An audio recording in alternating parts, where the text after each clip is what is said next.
Divlja svinja Bocko. Divlja svinja Bocko odlučio je danas po kukuruz ići. Nadao se da će doma prije mraka stići.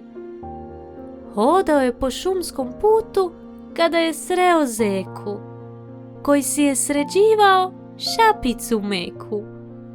Nastavio je dalje i vidio malog vuka, koji pored drveta tužno kuka.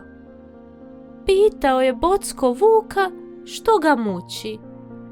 Vuk je rekao da se ne zna vratiti kući. Bocko je pomogao vuku i on je zahvalan bio. Od sreće je Bocka čvrsto zagrlio. Bocko je sretno kroz šumu išao kada mu je gospodin Dabar prišao. Trebalo mu je drvo jedno, maleno, ali Dabru jako vrijedno. Bocko je pomogao Dabru drvo donijeti. Dabar je rekao Bocku da si jabuku može doma ponijeti. Sad već umoran Bocko na polje je stigao. Nekoliko klipova kukuruza sa poda je podigao. Do svog doma po mraku je došao.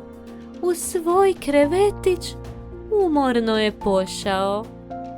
Dug put danas je prošao. Slatki odmor mu je dobro došao.